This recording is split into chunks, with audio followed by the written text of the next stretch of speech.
And we're live from Hong Kong with James Bang. James, what's going on?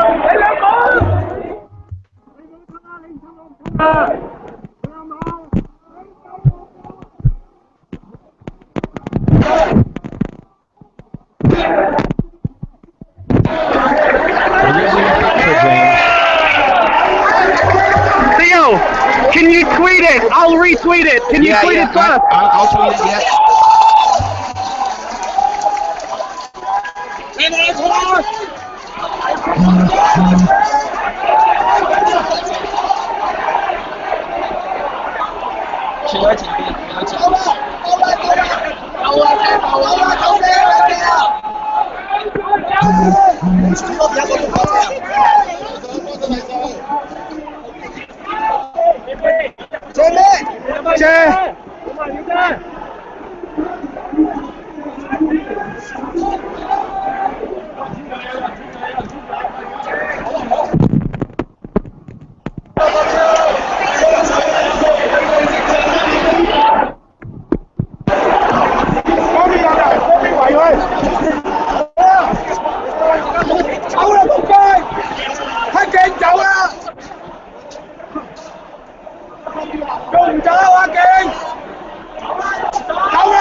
So we're live with James Bang in Hong Kong at the protests.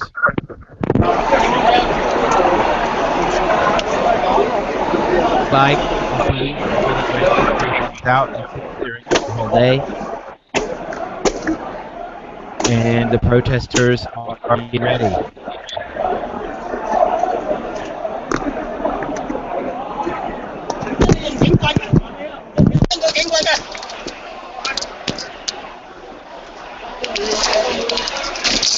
Theo? Yeah? They've completely lost control. Police have completely lost the plot. I mean, they're just showing people using these like cannon sprays, which has like pepper spray in them. Yeah. And they were just spraying everyone, and they've just pushed everyone out. And right now we're on the corner of Shantung Street and Portland Street. We started at Argyle Street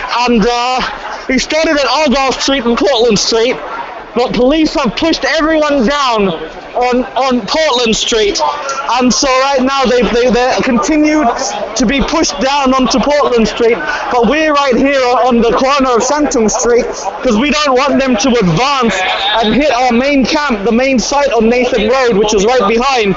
So right now we're protecting Shantung Street to not allow police to get past and to try and take the main occupied Nathan Road site. However, there's very, very few police forces here. There's a lot more protesters because the rest of the police have actually chased everyone down. More police are coming now. More reinforcements are coming. We'll get our umbrellas up.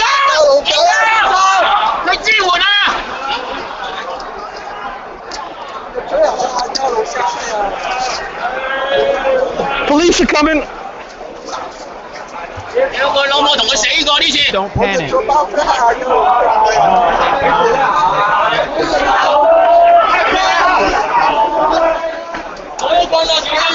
They have their batons up now. They do have their batons up. You see that? They're getting ready. They're getting ready. Sometimes it's also just a move.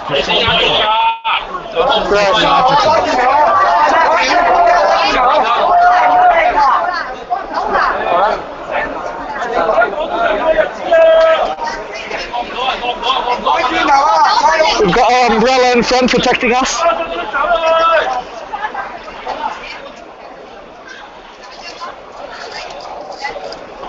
So it looks like we're about to get into a confrontation here.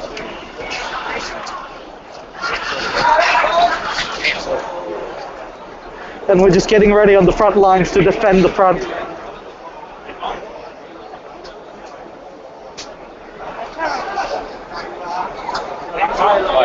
Oh, they've put the batons down again temporarily.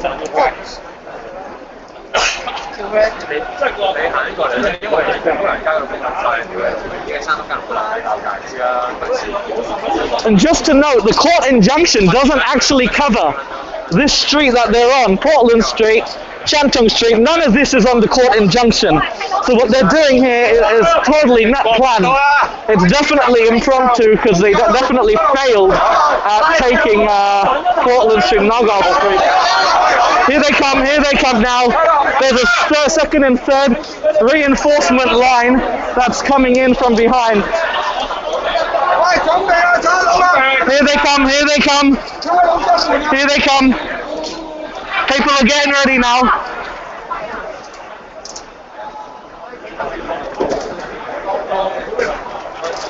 They're definitely coming soon. Very, very soon.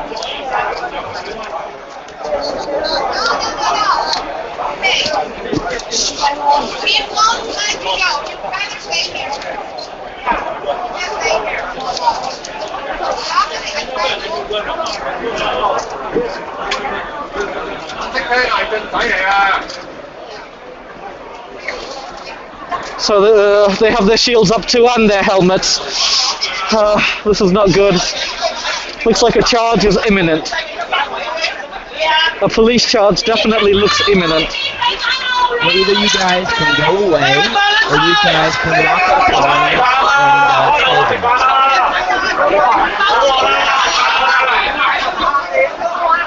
I think we're going to stay here. stay tight in together, and don't let yourself get separated. That's why you should be team. Got it.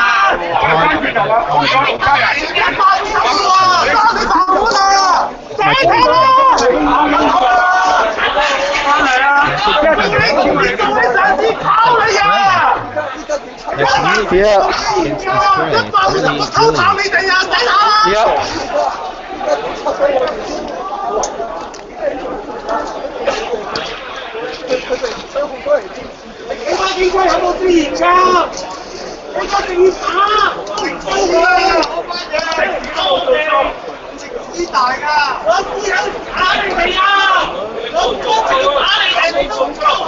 請講人講，係啊，嚟到杯蘭間東，乜都冇。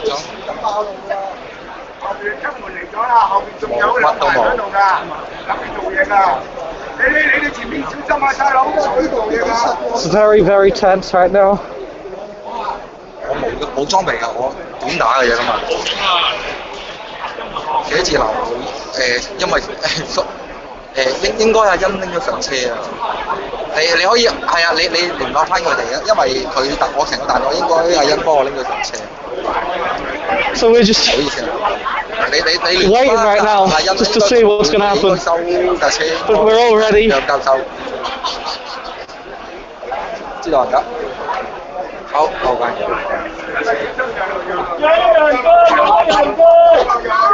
小心讓路啊！全部警察落晒嘅。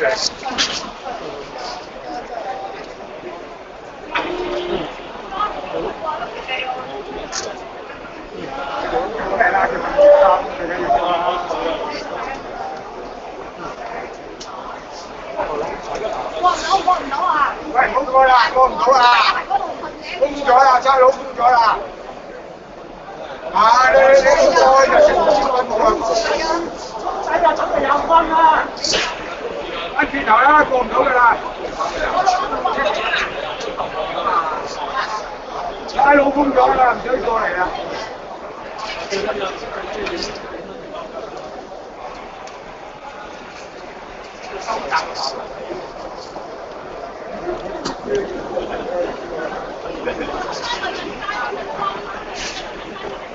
啊，係啊，快啦！不過後邊仲有兩排，佢再後邊咧就有兩排。咁啊，嗰啲咧推咗去前程㗎，佢好難解決嘅，你會走㗎啦。啊，佢今年係嘅前程。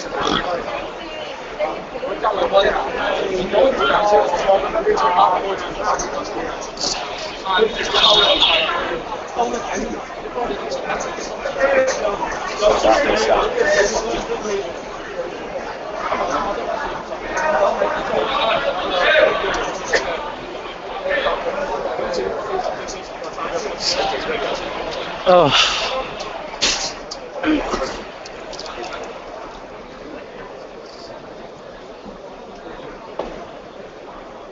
我要執口水！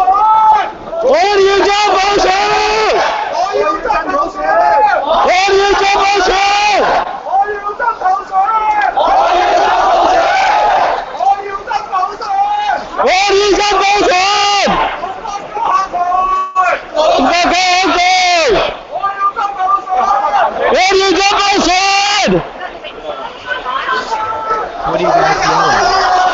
We want democracy!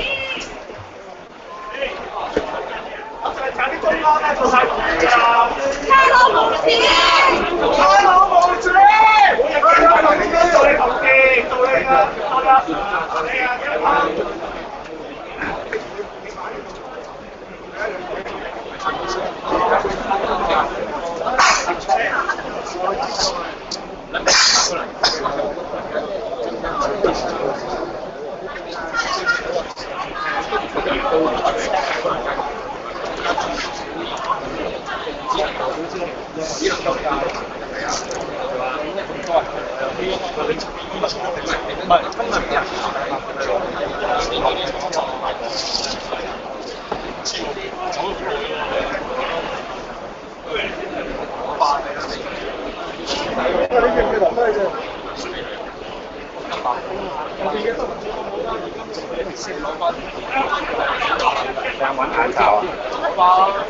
有冇人有眼罩啊？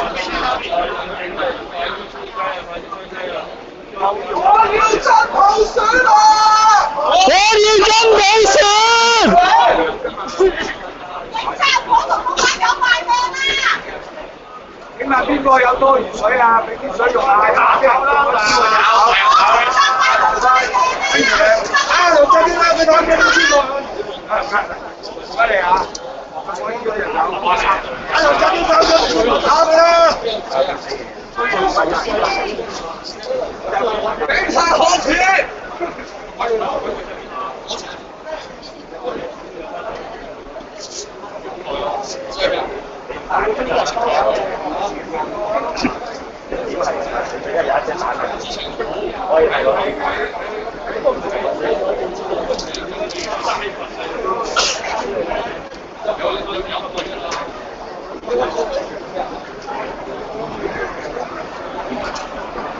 幫唔到嘅啦，唔到㗎啦，哇！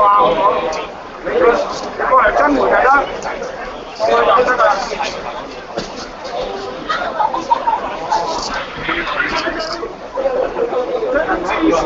政治打擊。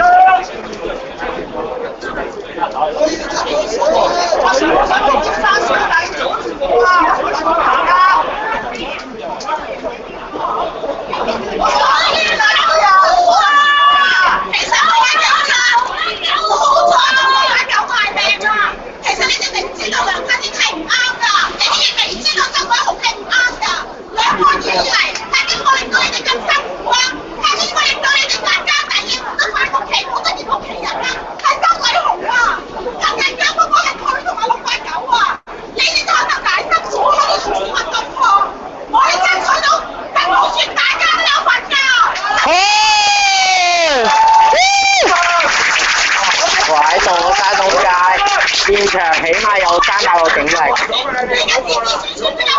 好多人，好多人。你留翻上面啊！你隻腳唔舒服啊？哦，好啊，唔該啦。你可以摩擦佢，但係佢唔俾你過㗎啦。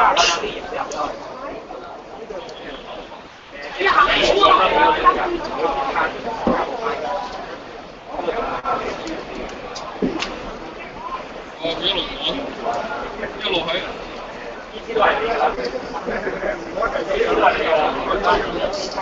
Hey, Al Jazeera. 喂，收工啦，陳偉。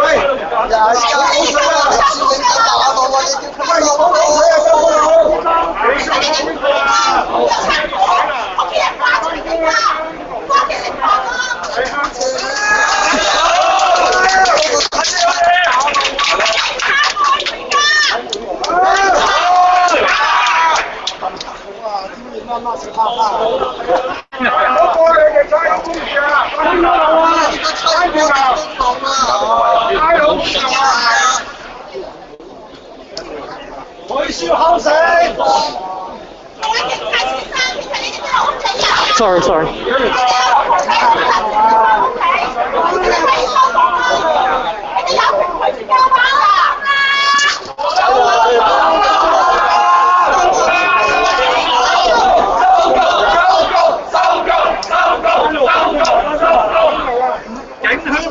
I mean, you can see there's only a couple lines of them, and you can see there's about 1,000 people lined up behind us. I mean, there's literally hundreds of rows of people all the way back here, and that's the only police presence. They're outnumbered 20-30 to 1.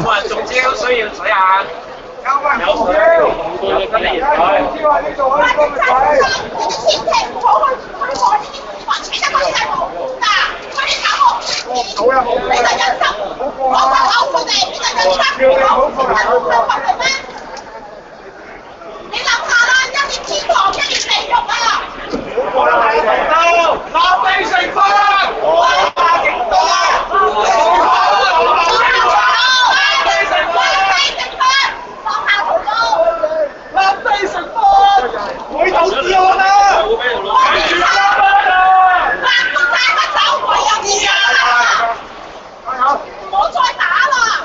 你見到啲學生頭破血流，你哋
So the lady is telling the officers, just pack it in. Come on, you're one of us. You're a Hong Kong citizen. We're Hong Kong citizens.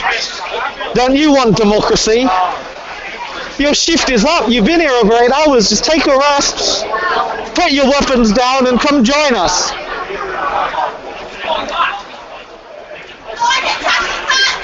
She's pleading with them to put their weapons down and join the citizens.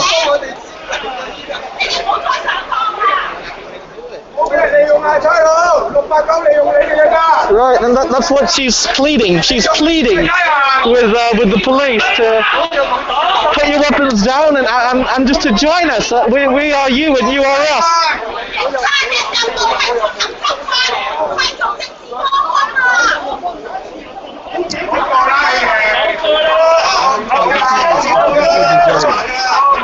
Yep.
Alright, Theo, my battery's dying. I'm gonna hang up for just a few minutes, okay?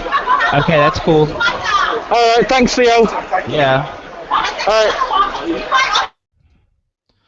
All right. Well, James is gonna, and now it's just me, and I'm gonna do a screen share, and we can check out what's going on in the Bitcoin world.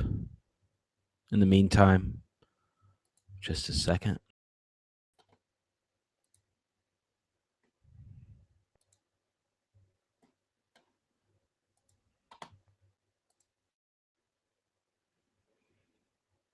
Okay, and the current Bitcoin price is 394 at Bitfinex, 393 Bitstamp, and 384 BTCE. Here's some Fibonacci retracements that I drew, I don't know, a few days ago, or maybe 24 hours ago. I put the significant high up here at 475 at the top of the shadow of the candle, and then down here at 340. And you can see right now we're breaking through one of those retracement lines, but there's some significant resistance. So I don't know. Let's see if it's going to break through. These are hour candles. So each one of those represents 1 hour if you're new to candles. And yeah, it's looking pretty bullish right now. Down here, hold on. Oops. Down here we have an RSI. I put that there because that's the simplest one to explain, in my opinion. You don't have to understand how it's calculated, but you can check that out on Wikipedia. I don't know it by heart. However, what you need to know is that typically when the RSI is above 70, then the market is overbought. And when the market is below 30 RSI, then typically the market is oversold. You can also, those are just the traditional settings.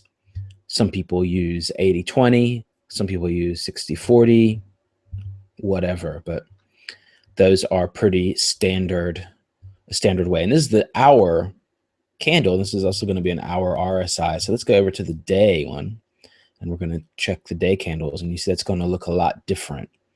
And there you can get a clearer trend. You can also see those retractments that I drew were based on the time way over here, not over here, because then I would have to use a different one. However, it's interesting to see that they do kind of fit into other highs and lows, which is kind of ironic. Fits in over here, was touched a few times right there. Didn't make it through that resistance line and then went down. All right, let's switch over to another indicator maybe. Here we've got the MACD. Moving average. And in other news, let's check out what's going on over at Twitter. If we click on Hong Kong. All right. Just in. Here's an arrest. Police fire tear spray on protesters. So that's probably when James called me, sent me a message and said, hey, we got to do another live stream. They're going crazy. There's another one an hour ago. Protests at Crossroads. Disperse or fight on? That's the question. There's some more. That's great. So protesters outside Portland Street, inside shopping unaffected. So here's inside and down here outside.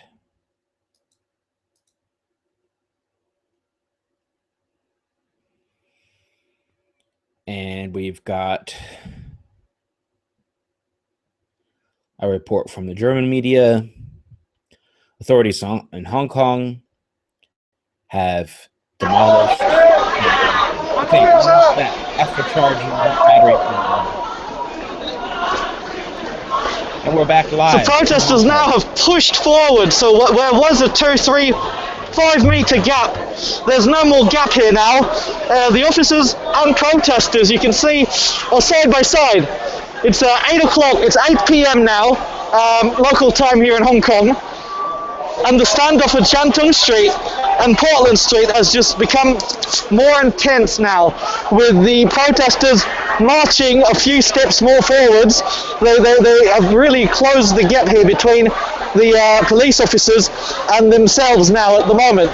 So they're feeling much more bold, clearly. They're not as worried, because instead of retreating further, they have definitely just come forwards here. And this has just happened over the last couple minutes. Within the last minute, protesters have begun pushing even more forwards towards the police line, which is just in front of us here. So the separation between the two parties have really narrowed down.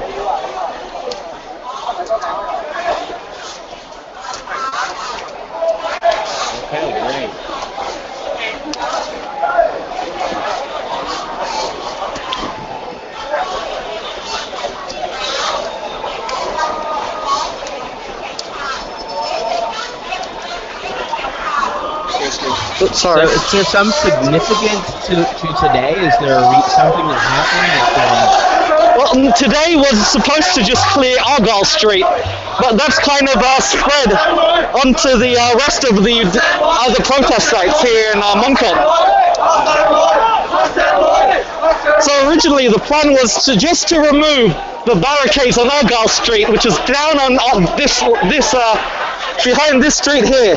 However, they pushed people down towards Portland Street, and now the people have now gathered here on the corner of Shantum. The rest of the people have been pushed right out. We're not sure where they are at the moment. They're probably many blocks away. However, this standoff now has been about an hour at this particular intersection. Alright. Okay. Like you're doing good. People are staying pretty calm. Yep. That's good.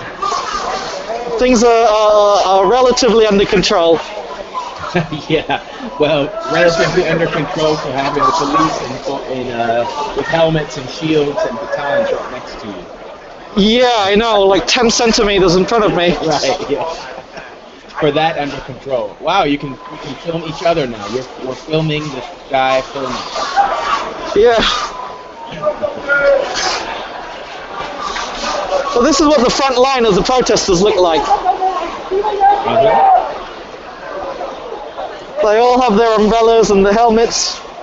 Friends here stand side by side. Looks like two ladies in the front. You know On what? this row, I have a strange feeling that those umbrellas might have been manufactured in China. absolutely. Yeah. There's no doubt about where they've come from. Yeah. Isn't that ironic? Yeah.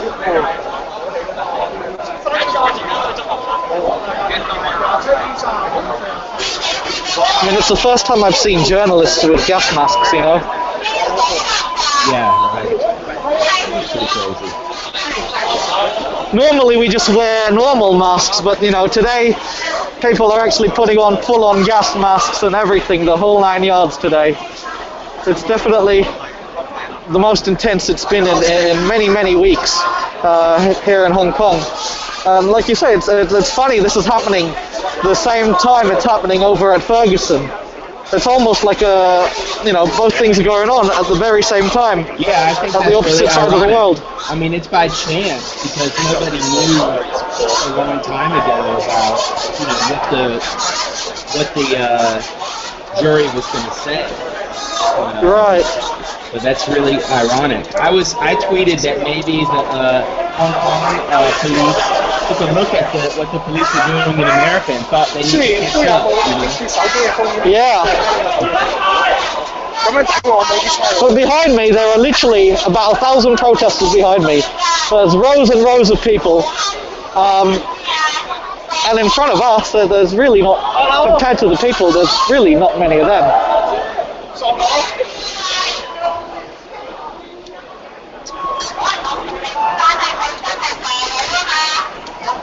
But where we are standing is kind of like the press zone, which is sandwiched between protesters and police on the other side.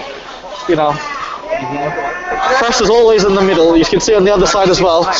See the press in the middle, protesters on one side, police on the other. This is a very typical formation that we'll see all the time. We always see that there's always a bunch of media personnel in between protesters and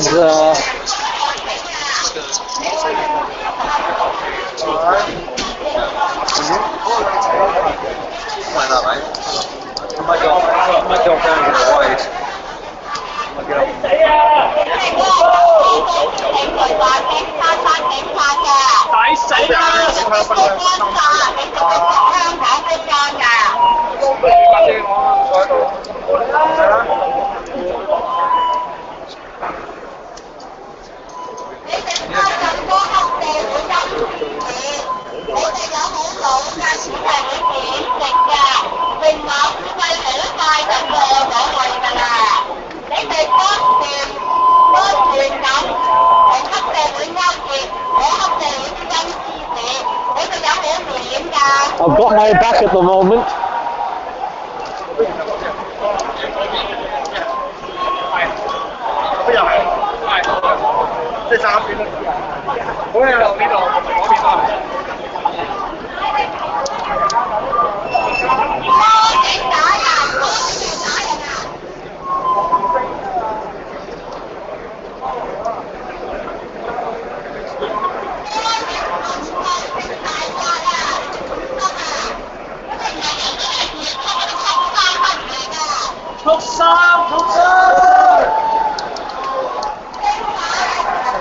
Right, so we're going to try and conserve some battery here. Okay. So I'm going to go off air because you've kind of seen this is what the situation is. It is a standoff, however, it's a bit more of a calm standoff. And I'm sure we'll see flags before we see any kind of a charge. So we'll keep you up to date. Just keep it open, and I'll be back as soon as something occurs. All right. Thanks, Theo. We'll give you an update in a bit. Okay. All right. See ya. All right.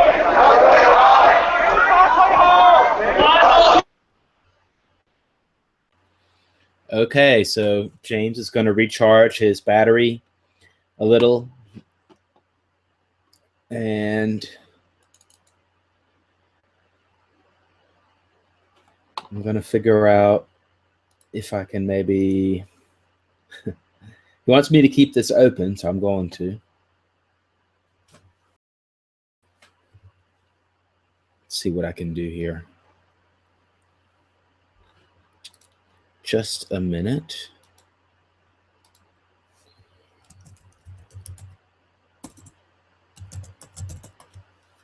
So if anyone has any updates about what's going on in Ferguson or in America, then they can tweet me at Bitcoin Potato. I'd be really interested to get any firsthand updates, and not just from the media, because we don't know.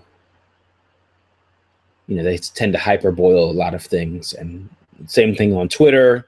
You don't know who's really tweeting all this stuff.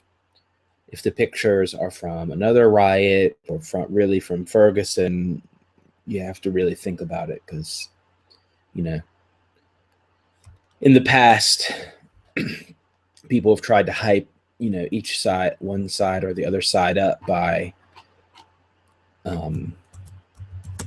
posting fake pictures and stuff. And the media is well known for using stock riot pictures, and then they don't say this is a picture from Ferguson, but they don't say that it's not. And then they just talk about Ferguson at the same time.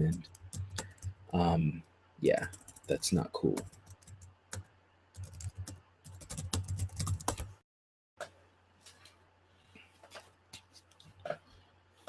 All right, so I know this is really exciting. Just bear with me. All right. So what I'm going to try to do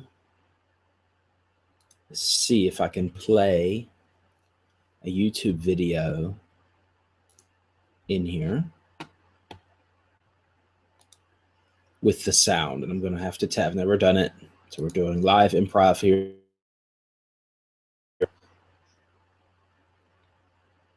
Just a second.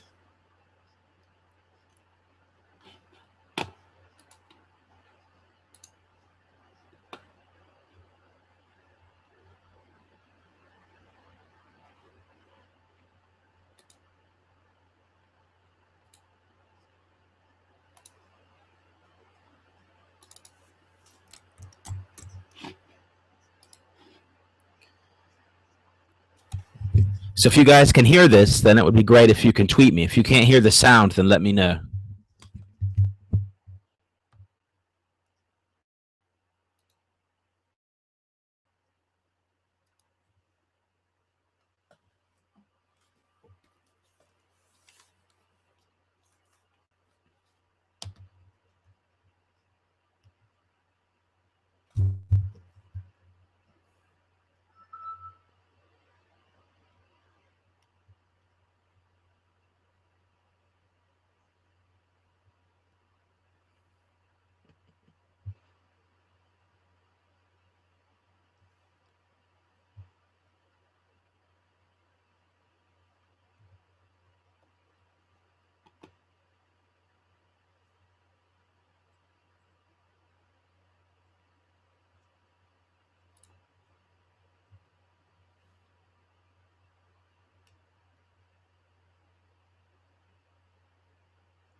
Yeah, people, I know there's no audio. I'm trying to fix it.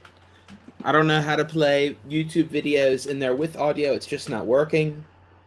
Oh wait, I have an idea. Gonna try something. You guys tell me if this is better, okay? Just a minute. This is totally improvised off the top of my head. I know that there is this live stream, this 24-hour live loop Thomas set up, but I don't remember how he did it technically. And I'm going to try to implement it right now, live, on air, learning by doing the hard way. And what is really dumb is they have ads, but I'm going to click through this one at least. So do you guys hear that?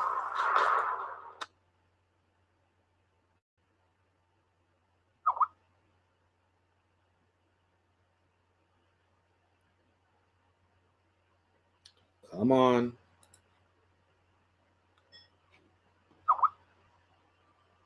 Before you diagnose yourself with depression or low self-esteem, first, make sure that you are not, in fact, just surrounding yourself with assholes. Welcome to the World Crypto Network Book Club. I'm Tom. This is Nick. Hey guys, how's it going? Glad to be back. Good on the book too, right? Yeah, we had a little week off there with scheduling problems, and we're back now, and we hope to go through Neuromancer about 25% at a time in the Kindle, and that's around 100, 150. We should calculate that out better, but it's kind of harder to do. They don't put the page numbers in the Kindle like they used to. So, but we're glad to be back with you talking about Neuromancer. And I just wanted to start off with the first line, the famous first line. The sky above the port was the color of television, tuned to a dead channel. And this brings up a good parallel to our last book, Snow Crash.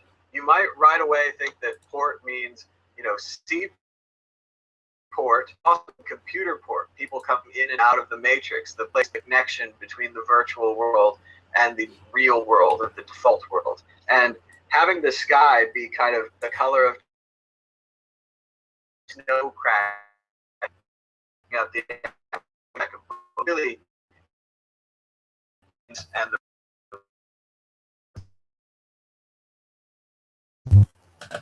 Crap. Best guys, I'm playing on my computer speakers and it's going in the microphone. Snow Crash. It was originally made to be a graphic novel, as it says in the end lines. And Neuromancer is definitely a film noir, an anti-hero, a bad dude doing bad things. Nick, what did you find different between this book and Snow Crash? It's Oh, crap.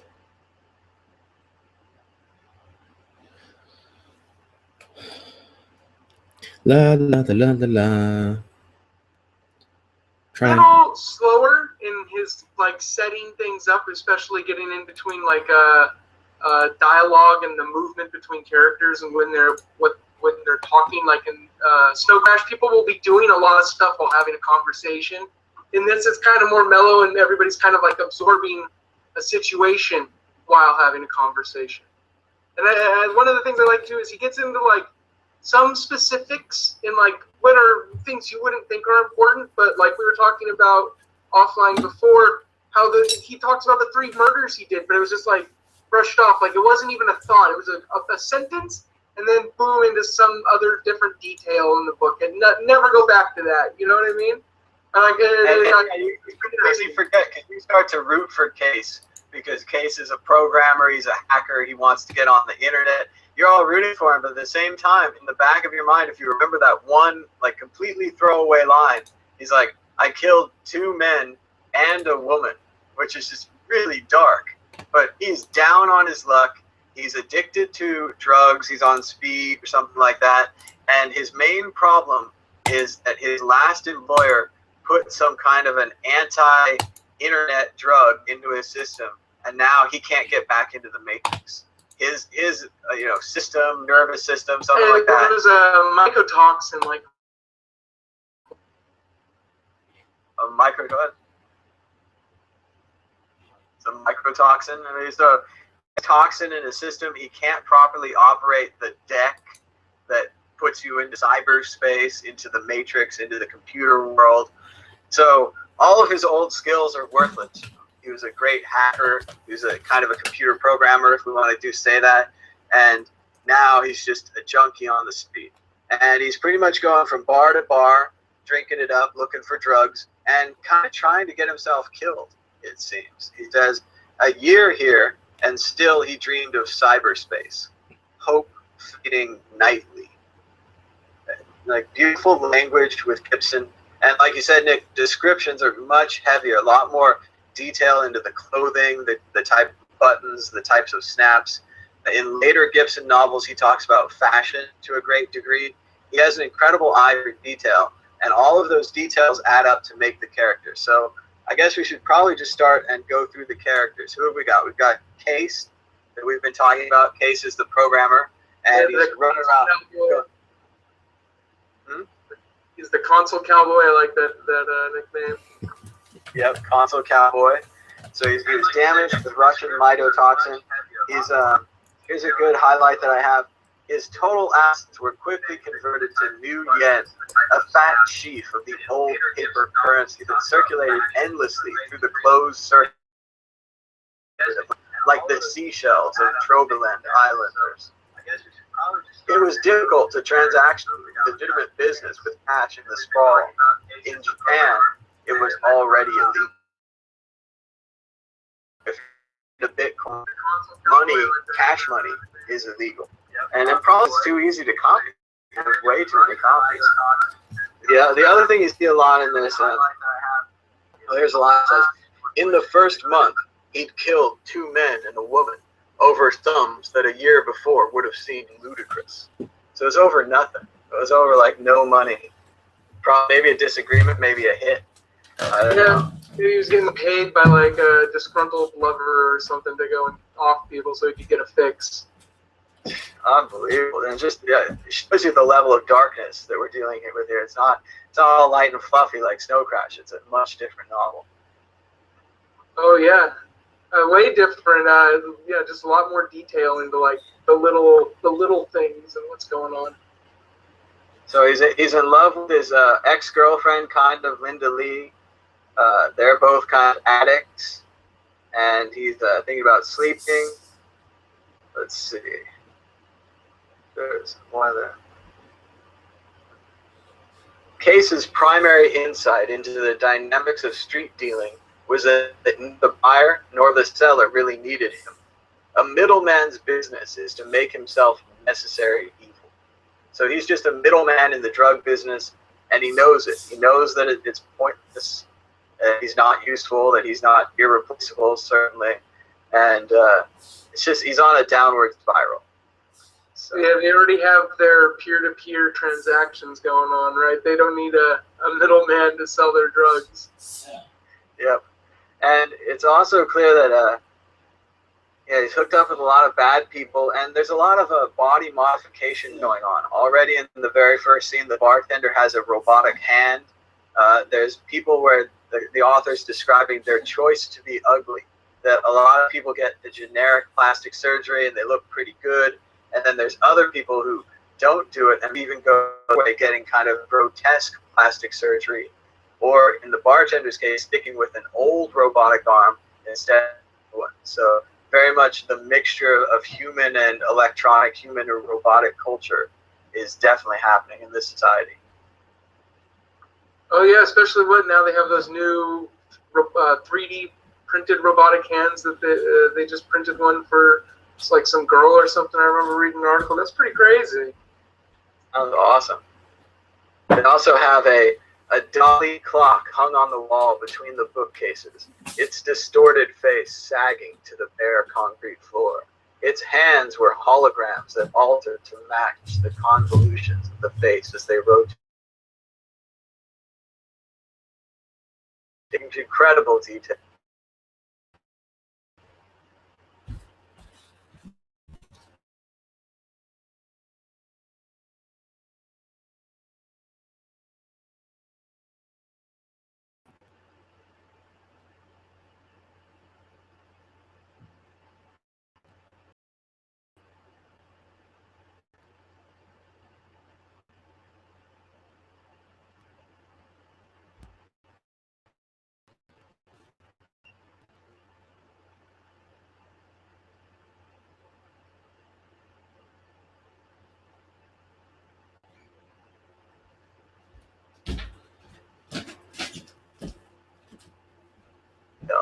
Gibson.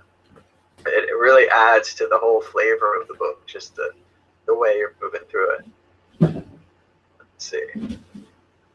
He's still kind of coming around the streets. The air's bad. And Case starts to get a little paranoid. The arcade. So I want to bring up a picture because I found there's a lot of great art for Neuromancer, which is a surprise because both this and Snow Crash, they should be movies, right? I don't know. I love movies. I like books too, but especially visual idea books like these, they get to so many more people with their movies. And here's a picture of what the arcade might look like. And I found the section that goes with this.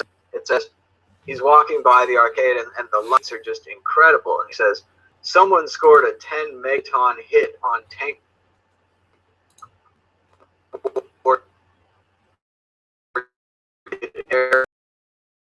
Arcade in white sound is a lurid hologram fireball mushroom overhead.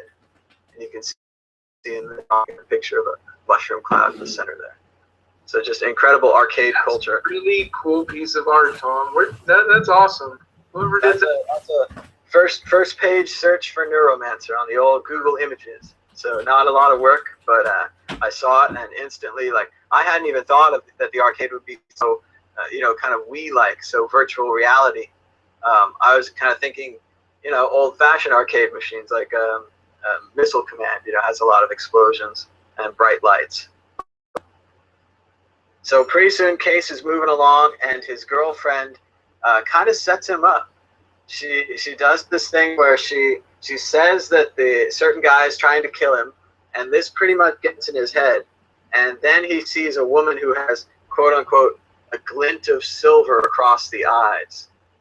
And this is our first introduction to Molly Millions. And Molly is just so badass. She's clearly the basis for the Trinity character in Matrix.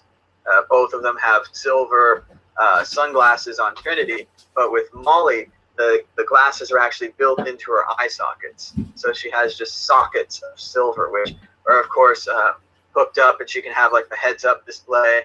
It doesn't sound very fancy. It sounds like she has a clock. Like a Google Glass just over her eye.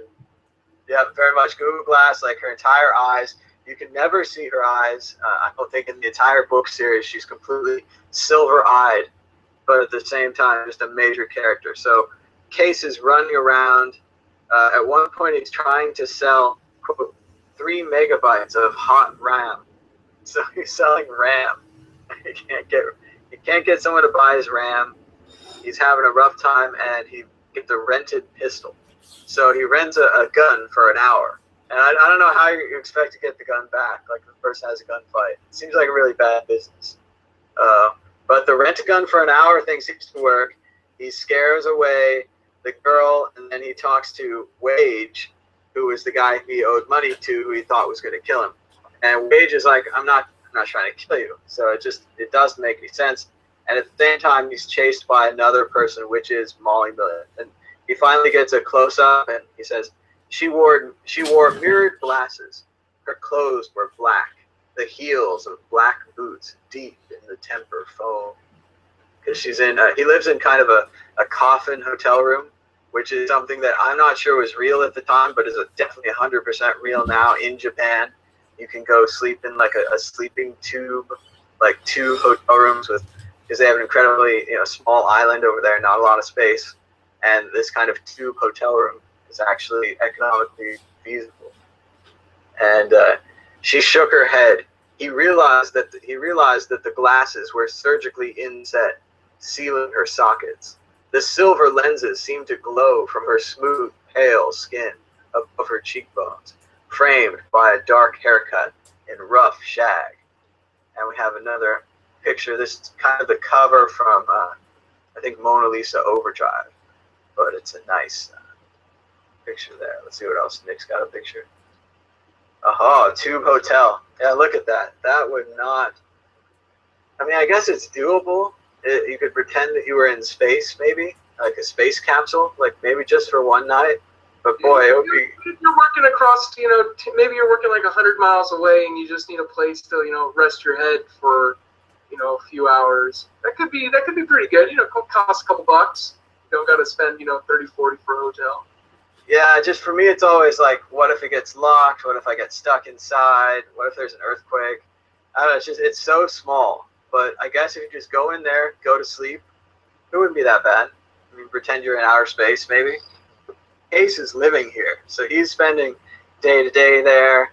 He had like another hotel called Cheap Hotel, where he had a place there, but he never stayed. He always stayed at this place. So Case runs into Molly, and she stops him from running, and they're able to have a conversation, and she says, "Except I do hurt people sometimes, Case. I guess it's just the way I'm wired." She wore tight black glove leather jeans and a bulky black jacket cut from some matte fabric that seemed to absorb light. Once again, the clothing details in Gibson, the fashion sense. And very much Trinity. This is, you know, Trinity of the Matrix. Let's see, she spreads out her hand. Oh, and she's also got like Wolverine claws underneath her hand. So she's a bad dude. Like, you don't want to mess with her. Right? Got like, it comes out of her nails.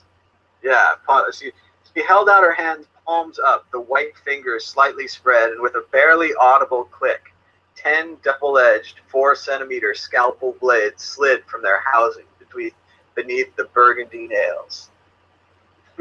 Very bad. So you do not want to mess with Trinity. So Trinity starts to build them up. She gets them coffee. They start... Huh? Go ahead, Nick. What you got? You keep calling her Trinity, and I just find that funny. Yeah, Molly, Trinity, whoever she is. Again, the movies get in your head and it erases the whole thing. But yeah, she seems like that. She's being all nice to him, and then she says, "You're street samurai." So again, the Japanese influence is there. He's calling her samurai, and they're looking at a robot crab, and it's just so funny. They have all these robots, and robot crabs are crawling around. So I was hanging out with Molly. Now, this quiet courtyard, Sunday afternoon, this girl with a gymnast's body and conjurer's hands. Because she's got that magic ability to make those knives come out. And he says, "Lost, so small amid that dark, hands grown cold, body image fading down corridors of television sky." And he's kind of having dreams about all of his friends, all those things. And we learn that Molly can see in the dark. She has microchannel image amps in her glasses. And they take Case and they give him an operation, and they're going to try to get the chemicals out of him so that he can hack again. And this is where the book gets a little adult, Nick. She threw a leg across him and he touched her face. Unexpected hardness of the implanted lenses. "Don't," he said. "Fingerprints." And then I'm not sure if I highlighted it. Looks like I did. But the part where it gets real is, I wish I highlighted it. It was way out of control. I think he used the word scrotum. So, yeah, there it is. She answered him gently by reaching back between his thighs and gently encircling his scrotum with thumb and forefinger. So we're not in the snow crash world anymore of the casual description. Molly decides that she's going to hook up with Case. They're two people in the world. It's kind of shown kind of a end of the world type theory where they could die at any moment, so they may as well hook up. That kind of idea, Nick? Do you think it's also just yeah, for sure, because Case is already living like his life's, going to end, and Molly, you can't live her life and not think at any second yours could end. That's just crazy. She's basically a hitman, right? Like, she does some crazy shit. I think it's something about Molly being a girl that transforms things, because normally if the guy was a hitman and he went to a bar and he's picking up on a woman, you'd be like, oh, of course, he's going to try to take care of that evening. But now Molly is the woman is the hitman. So now she has this kind of rushed attitude, and she even seems to be coming on to Case. I'm not sure he's that motivated. He's just had surgery. He's been down in the dumps, been on all these drugs forever. he's kind of a waste. But it's all kind of part of her bringing him back, I think. So, like a Phoenix, he's been down. He gets this operation from these strange gangster guys that Molly works for, and he's going to go back into the Matrix. Now that he has the operation. What do you think about that? I think that his operation is slick. He gets like a new liver. Oh no, he gets his pancreas taken out and replaced. Then he gets something new on his like liver and spleen or something where he can't do drugs anymore. And they even like, yeah, sure, go do as many drugs as you want. You'll be fine. You know, you go back to that lifestyle after you do this job for us. But until then, you can't. No, actually, I don't think he can ever go back. Like the new pancreas that they gave him. Let's go out on a limb here. Let's assume that it was vat grown from DNA by a computer, right? They're pretty much saying that because this new pancreas or whatever won't process the speed of whatever it was that he was using. They also replaced his liver because he's an alcoholic, but that will presumably continue working. But I think he gets some drugs a couple minutes later, and he goes and tries them, and they don't work. So it's the ultimate. Not get his high. It's the ultimate detox. It's not a 12-step program. They just replace, here it is, your new pancreas case and those plugs in your liver. Armitage had them designed to bypass that shit. You're biochemically incapable of getting off on amphetamine or cocaine. And he looked down at the things and said, eat it. Eat it done. Nothing will happen. He did. Nothing did. So... yeah, but then it leads to him, getting a little more anxious to hop back into the Matrix, because now he can do it. That's going to be his new drug and addiction. He's going to go back to what he originally was addicted to. And he also learns I'm not sure at that point, but then he learns the sudden truth that, of course, every bargain comes with a downside. There's a bit of Faustian in this bargain. Allegedly, they say they've put a little sack of the microtoxin inside of his system, and that the sacks are melting, so that if he doesn't get a cure from them again, that he'll go back to not being able to go into the Matrix. So, it's very much they have him by the balls.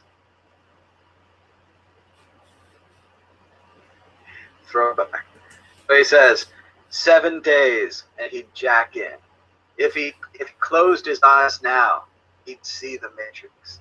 And you really get this feeling as a reader in the first half, and especially as all of us are addicted to the internet now, this feeling of withdrawal. He cannot get onto the Matrix. He can't get into cyberspace. We don't really know what it's like, if it's flying around or running around or like what the feelings are like, but we can imagine ourselves like being off the internet for months, not being able to do the things we do on the computer every day. It's very much a withdrawal. It's like a drug. Like the end. Thomas! Before we even had it.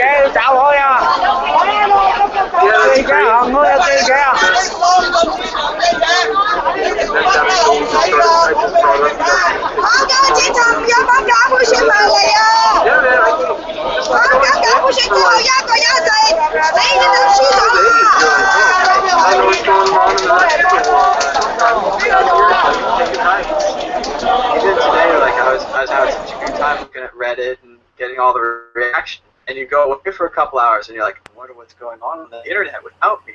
And it could be anything. You have no idea what could be going on the internet without you.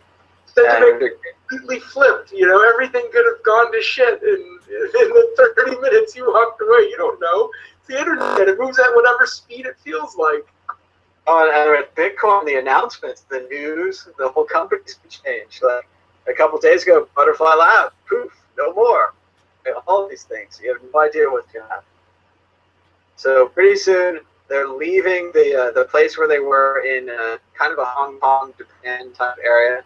I'm never really sure where we were in the first one, but they go back in Japan. Daegu. Okay, so they're in Japan, and they go back to the sprawl which turns out to be the area up by New York and Boston, right? So it's the Boston, New York area. It's the sprawl. And there we go. They're describing the toxin sacks that are inside him, and they're getting him the best computers, the best computer stuff. It says, the Ono Senbei, next year's most expensive Hosaka computer, a Sony monitor, a dozen discs of corporate-grade ice, a Braun coffee maker. Armitage had only waited for Case's approval of each. Where'd he go? Case had asked Molly. He likes hotels, big ones, near airports if you can manage it. Let's go down to the street. She slipped herself into an old surplus vest with a dozen oddly shaped pockets and put on a huge pair of black plastic sunglasses that completely covered her mirrored insets. So she's wearing sunglasses over her sunglasses. And again, that's got to be a style thing, you know? Oh yeah, well she doesn't want to stand out. She's such a hard hitter with those eye socket things. You can only imagine, even in the future, where anyone can get eye socket computers built in if they have the credits, she still stands out. Like, I don't think there's any other character with him in the book. Yeah, you're right. You'd stand out regardless, because not everybody would get them. You know, there's so many people like, no, I don't want the eye socket thing. I don't like the look, or maybe there's something new that's going to be better. Who knows? But yeah, you're right. She would stand out. Plus, if she is like, you know, a known assassin or street samurai, that could be, you know, oh, that's the lady with the silver eyes. You know, that could be like, you know, something people know her colloquially as, and that wouldn't be a good thing if you're trying there to. There could be a price on her head, scores to settle. People could want to take her down in the street. We never really know Molly's background. We only know she's got those blade knives, and she's definitely using them. People are getting cut up. So they give him all the best computer equipment. He's going to get some breakfast, eggs, real bacon. They'll probably kill you. You've been eating that rebuilt Chiba krill for so long. So they're going to Manhattan. They're going to get some breakfast. And it's just, again, the world of the future. You can go from nothing in China and Japan to something in America. He's got this surgery. Everything's turning around. So, and then now he finds out that his friend Digby Flack, who's a programmer called Flatline, he's dead. But they're going to get his construct, which is another really great sci-fi idea here. The idea that you could project yourself, or part of yourself, your brain, or your knowledge into a computer. And as we find out later, he's going to be a major character in the book, like kind of guiding him through this quest that he's on to hack some big computer or do whatever these weird guys who have freed him want him to do. So, and of course, to get their hacker friend, they're going to have to hack something. So they've got to bust through ice to get him out. And this is where Molly thinks the job's a little weird, because they could be stealing all of these other constructs while they're there, constructs that are much more valuable, like the next year's models were all stored there, but instead they're just going to steal this one guy. So they're definitely onto a bigger fish than we can see now. And at this point, we get a pretty great description of cyberspace, or the Matrix. And I'm going to go ahead and read you guys a pretty big paragraph. Before you jump into that, it was also pointed out that, you know, Molly was like, Chase, he wasn't he's not like the best hacker. He's just like he's a pretty good hacker, you know. Some people might know his like reputation, but he's not she doesn't understand why they picked him. Like, they could have picked 100 people for the same price that they're giving him. I think part of it's got to be a presumed relationship that he'll have with Construct. The Construct's his friend, so maybe he's the best one to work with his friend. Who knows? It's interesting to think about a Construct as a computer program with its own mind and its own choices, and that it could be difficult to work with like C-3PO. I always watched Star Wars, and I was like, why would you create a robot that's whiny and doesn't want to go to battle and is afraid of everything? And I mean, I guess he's a protocol droid, but still, he has the absolute worst personality from a robot perspective, where you can just program things. Maybe there's more to it than that. and that's probably why I chose Case. But also, I think it's because they could get something over on him. They could put the toxic sacs inside of him. Who would let them operate on him. You know, he's down on his luck. But it is interesting. It's true. They definitely have a major heist of some kind coming up. They're building up, like, getting him back in the Matrix is just part one. Like, he's going to hack. That's where we're building with this thing. But here's a description of the Matrix. The Matrix had its roots in primitive arcade games, said the voiceover, in early graphics programs and military experimentation with cranial jacks. On the Sony, a two-dimensional space war faded from behind a forest of mathematically generated ferns, demonstrating the spatial possibilities of the logarithmic spirals. Cold, blue military footage burned through, lab animals wired into test systems, helmets feeding into fire control circuits of tanks and warplanes. Cyberspace, a consensual hallucination experienced daily by billions of legitimate operators in every nation, by children being taught mathematical concepts, a graphic representation of data extracted from the banks of every computer in the human system, unthinkable complexity, lines of light ranged in the non-space of the mind, clusters and constellations of data, like city lights receding. And then Molly changes the channel. It was a kid show about cyberspace. To us, isn't it mind-blowing? Even now, it's a consensual hallucination experienced daily by billions. That's cyberspace. That's where we are right now. And part of it is because of this book. This book came out in 1984. So this is before cyberspace. You know, I'm barely on computers at this point. A couple more years, get the Apple II. A couple more years after that, we get BBS's, or for me anyway. A couple more years after that, we get on the internet, you know, email, that kind of thing, telnet, basic internet. A couple more years after that, the whole graphical web would explode, and eventually we'd get to where we are now. But we wouldn't got there without this book, I don't think. So let's see, what else is going on? It had to have inspired so many people to get into these like industries and develop some of the technologies that they're developing. Not even people just in like cyberspace, but like maybe it inspired somebody to start wanting to work on like the 3D printing organs or something, you know? That's crazy. And of course, the big thing now is Oculus Rift, which I'm just dying to try. Like, I've tried Google Glass. I thought it was really, really impressive. It's a little floating square out there that, you know, okay, Glass, take a picture, and that would work. It would take a picture. It's really basic, really 1.0, but you could definitely see the room for improvement. And I imagine Oculus Rift, it's a big 3D glasses system you put on with the headphones, and people have just described it as incredible. They Hank and John Green, the Nerd Fighters, he tried one out recently, and it was a horror game. And so he's walking around through a creepy old house, and said when he took the goggles and stuff off, he was still afraid. He thought that he was still in the creepy house. Like, his mind had trouble telling the difference between the reality and then the creepiness they put him through. I've also heard about a flying game where they've designed a special thing that you could like sit on and like lay forward on, and then you would fly like a bird and they'll like blow air at you. And that sounds crazy. I want to do that. I want to do that. I would pay money for that. They say 100% that when people do it, that it's like flying, and that they feel like they have just been flying like a bird, like everyone's always wanted to fly, like a bird.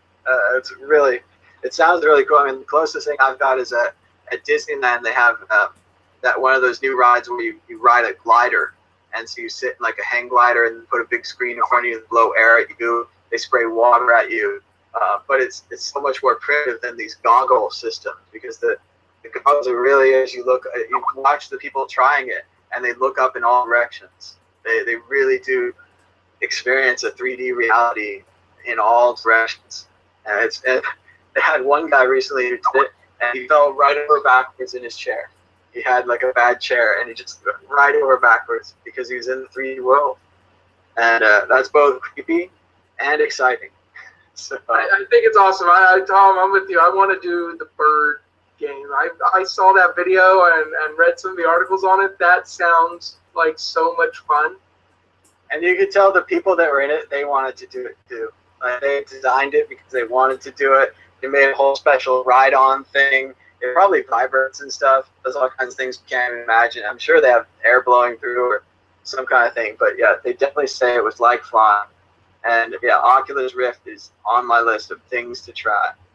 So next up, got a quote here about Microsoft. The word Microsoft is actually a part of this book as well. And that's very funny because a few years later, we would all know Microsoft, but from something very different. It says, the counter that fronted the booths displayed hundreds of slivers of Microsoft, angular fabric, angular fragments of colored silicon mounted under oblong transparent bubbles on squares of white cardboard. And behind the counter, a boy with a shaved head stared vacantly into space. A dozen spikes of Microsoft protruding from the socket behind his ear. So Microsoft is a little, like a USB stick that you stick in your ear with a program on it. Are you ready for Talk Like a Pirate Day 2014? Get ready. I am a pirate.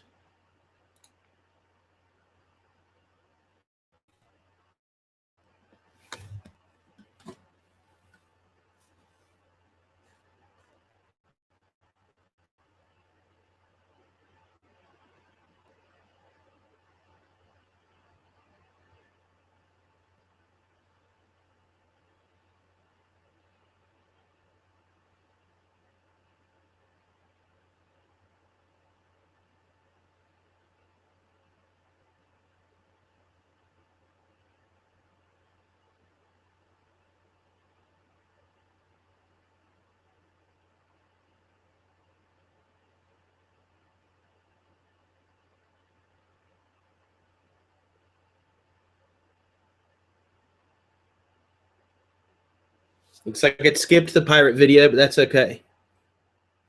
I'm going to skip this video, this ad. Ignore this ad commercial. Boom. Okay, YouTube, work.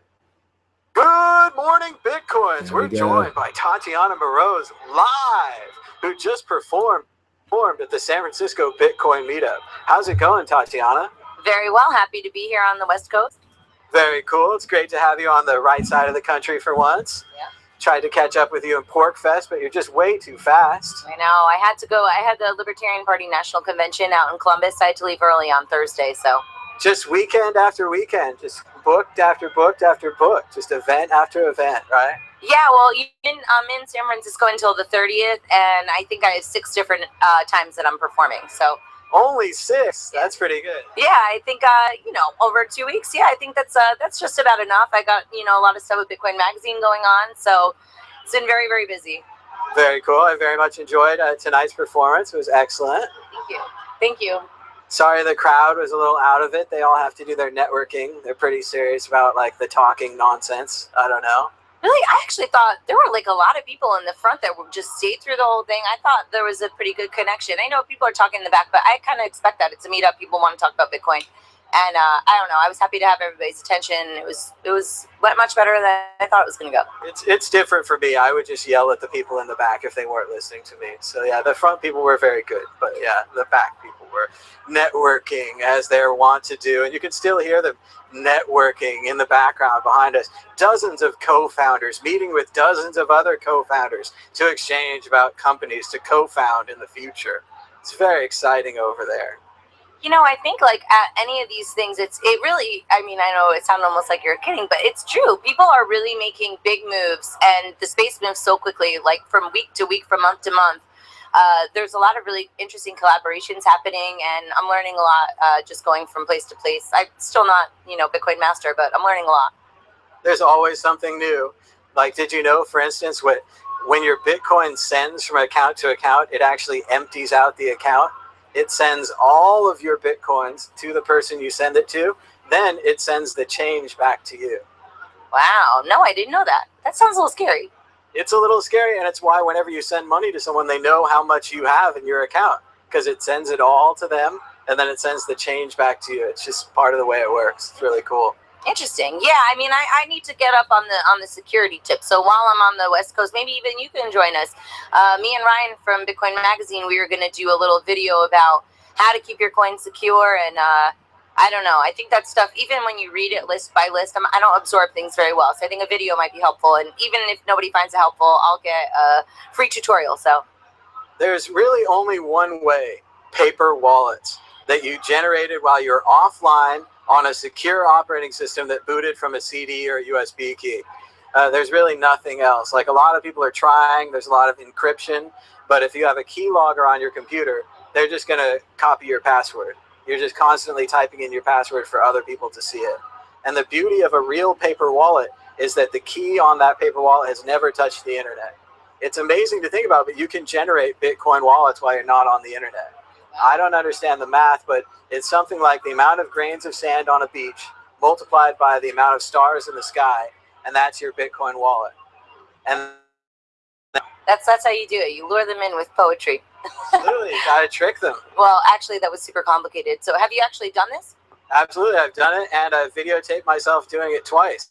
I have a 20 and a 15-minute video that you can watch, how to make paper wallets, and there are some difficult steps.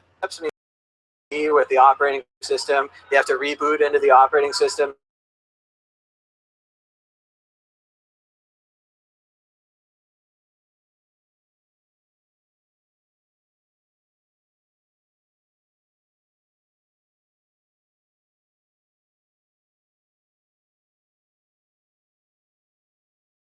We want to try to keep our keys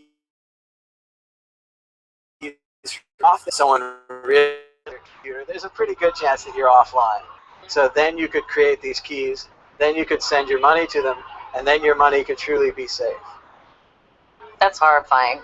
I don't know if that was a good sell for this technology. That sounded really scary, but maybe you'll help it be a little bit less scary. Well, and that's what Derek J said, is he was frustrated by all these security measures, and basically anytime something comes over your computer, it's completely captured, it's completely owned, if not by a hacker, by someone else. And yes, that's true, but when we told you that you could be your own bank, did you really think it was going to be easy?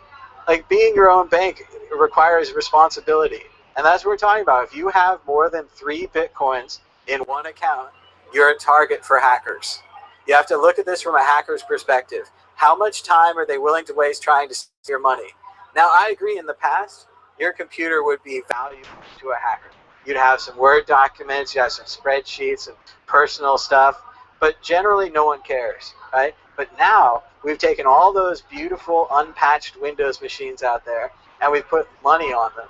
And for some of these people that bought early or had real money to invest, they put serious money on these computers. Yeah. And basically what's going to happen is that you're going to get hacked and they're going to take all your money. When all your money is in one pile, they're not going to take half, they're not going to take a third, they're going to take it all. So you're going to be like, one day 30 Bitcoins, things are really sweet, and the next day you got 0.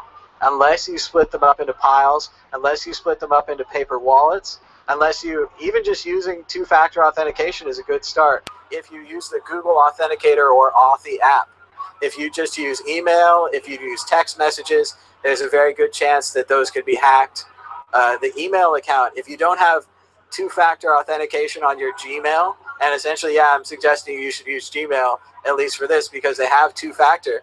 If you don't have that on your email will be hacked, and your email controls all of your accounts, and they'll reset your accounts one by one, and then they'll take all your money. It's happened time and time again, and basically, I used to be nice about it, I wouldn't say anything, and I'd kind of, tacitly let these people lose their money, but I have zero tolerance for it now. I'm sick of it happening to, like, good people losing 30 Bitcoins at one time. So I'm telling you, even in this interview, it's supposed to be about music. We're not supposed to talk about technology. Well, listen, I mean, you need money in order to make music, so it's a very relevant topic. And if you had money, like a lot of people have Bitcoins, and they're putting them in a big stack all together. Ooh, I got 10. Ooh, I got 20. Well, when the hacker takes them, he's going to take, they're going to leave you 1. So unless you get them into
Okay, I'm trying to get it to work. The computer is flaking out. Great. An error occurred. Please try again.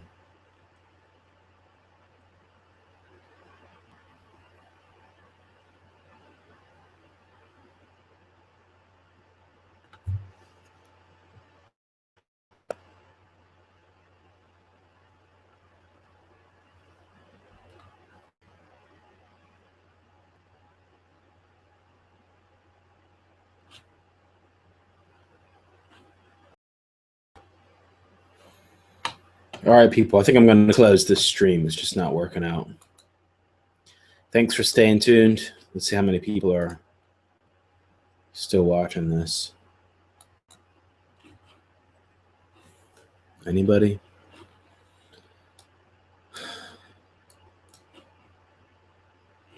I can't even stop it.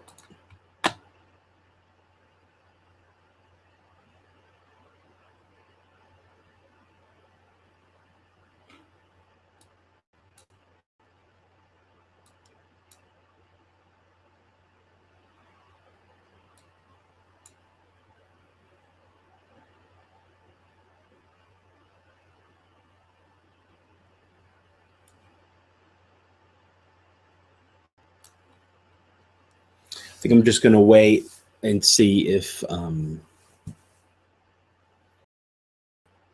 gets back in touch with us, because this is not really working on my computer.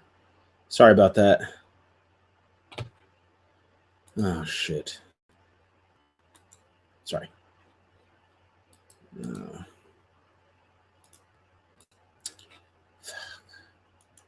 Come on.